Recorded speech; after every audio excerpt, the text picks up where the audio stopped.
Hi everybody, today I'm going to show you how you can make these Christmas trees with shims that you can pick up at the hardware store.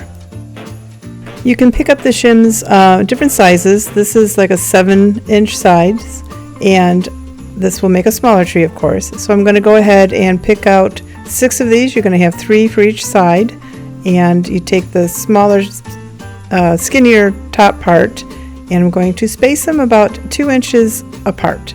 So I made this little marker, and you just take your hot glue gun and you stack them on top of each other.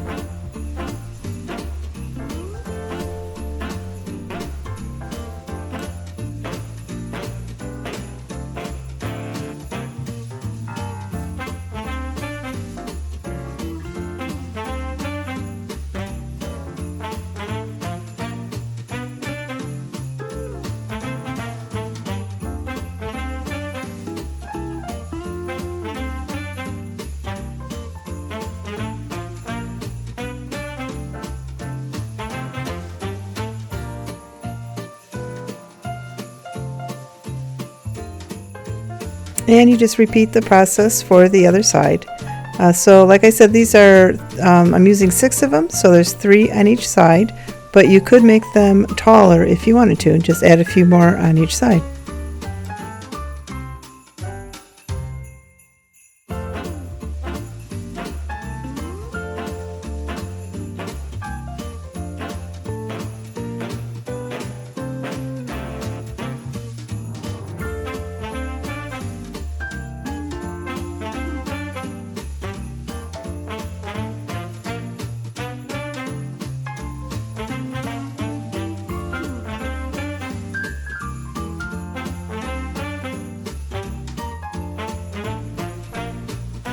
And then you're just going to grab your hot glue and put a little bead on top and put the points together and hold them for a little bit to dry.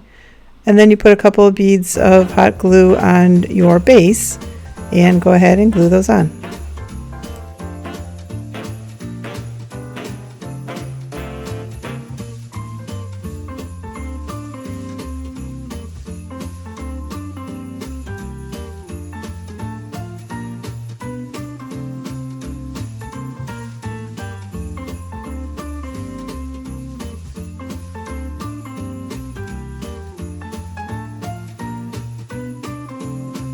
For the next one, I'm using longer shims. These are 12 inches long, and again, I'm just going to use 3. Of course, it's going to be taller than the other one because the other shims were only 7 inches.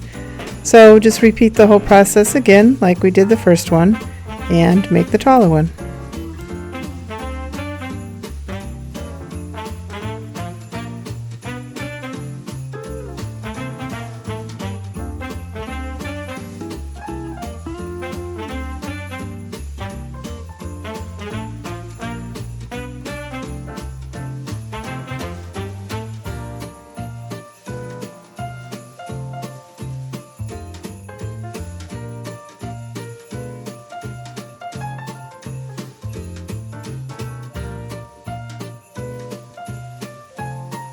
Slightly different. Again, I'm using the 12-inch shims, but as you can see, the design is going to be a little bit different. I have 6 on each side and then 1 in the middle to make the trunk of the tree. And I also decided I was going to try this gray whitewash, or not a whitewash, I guess it's a gray wash. You just paint it on and wipe it off. So I'm going to go ahead and do that, and I'm going to speed through this process so you don't have to sit here and watch me do the whole thing.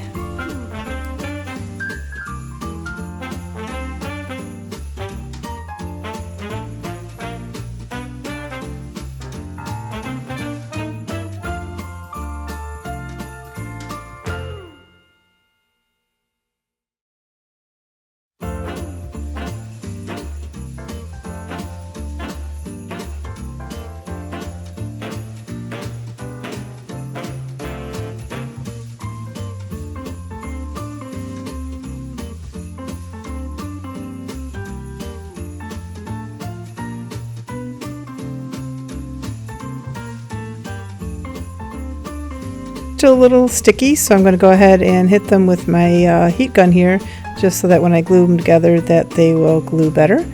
So I start at the center. I take my center trunk piece and kind of measure it out, get an eyeball what I want, how far apart I want them. And I think I grabbed my guide here. Yeah, I grabbed my guide here just to make sure it's at least 2 inches. Then I think I just pull it up a little bit to make it a little bit longer. And I'm just going to go ahead and glue 6 of these on one side and then flip it over and glue the other 6 on the other side. And the reason why I painted these first is that I wanted to make sure that I got into all the grooves and stuff, because if I painted it after the fact, I would not have been able to get into all of the grooves.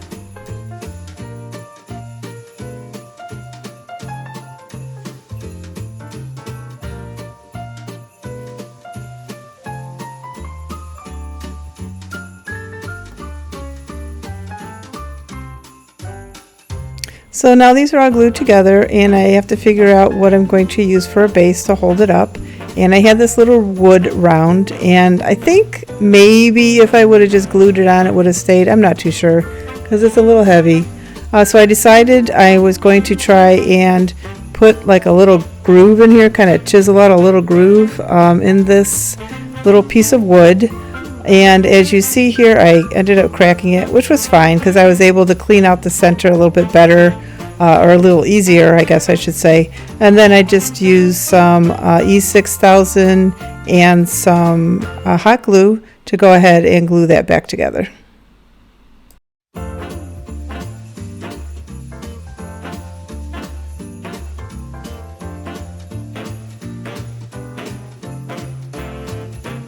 And then I'm just going to grab the hot glue on the bottom of this and go ahead and put it in the wood round. This should suffice. It hasn't, to be honest, it hasn't fallen over yet, so it adhered pretty well. For this next one, I'm going to go ahead and start decorating them. So this is the fun part. These are a bunch of little pieces that I had. I decided to go with these bulb type looking ornaments. And so I get out some small dowel rods, and I'm going to go ahead and do like 3 rows and hang these bulbs up inside of here. So I'm just kind of doing a little dry fit, I guess you could say, right now. And I'm going to make sure that they fit, and you got to, kind of keep trimming. I do have some sandpaper. You can sand down the edges as well to make sure that it fits.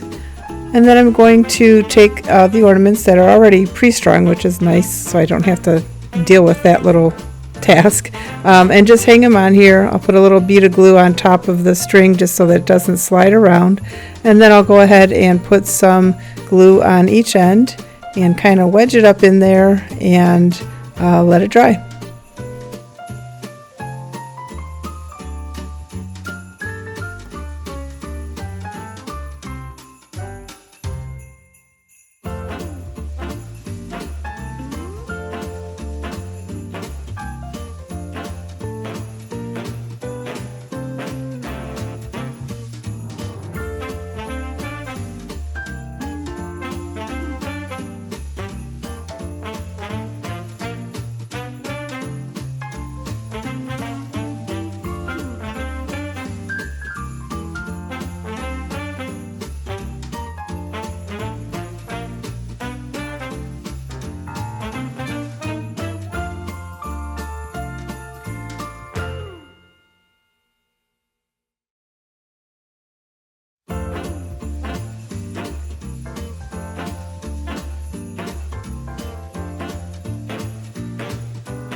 End up taking my blue painter's tape and wrapping it around here to make it tight and nice and snug and tight, and I'll add some E6000s to the end just to make sure it stays pretty good.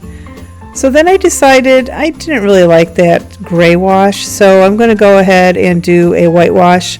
I started out with the chalk paint at full strength, or full concentration, and then I decided to water it down, and I'm just going to go ahead and brush it on and wipe it off. And this will give it more of a farmhouse look. I don't know, I just wasn't liking the gray. It was kind of dull looking. For this next one, I'm going to take some antiquing wax, which again I decided to go ahead and water down, but you just basically paint it on and wipe it off.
This next one, I go ahead and take some of the whitewash that I had left from the previous one, and I'm going to go ahead and wipe on, wipe off.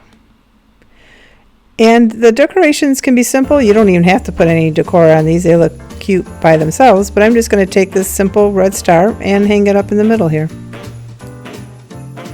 So there they all are, 4 easy Christmas trees to make from Shims that you can pick up at a hardware store. I got mine at Lowe's, and they're really cute, and you can make as many as you want. You can make them as tall as you want, and it's a really nice addition to your Christmas decor.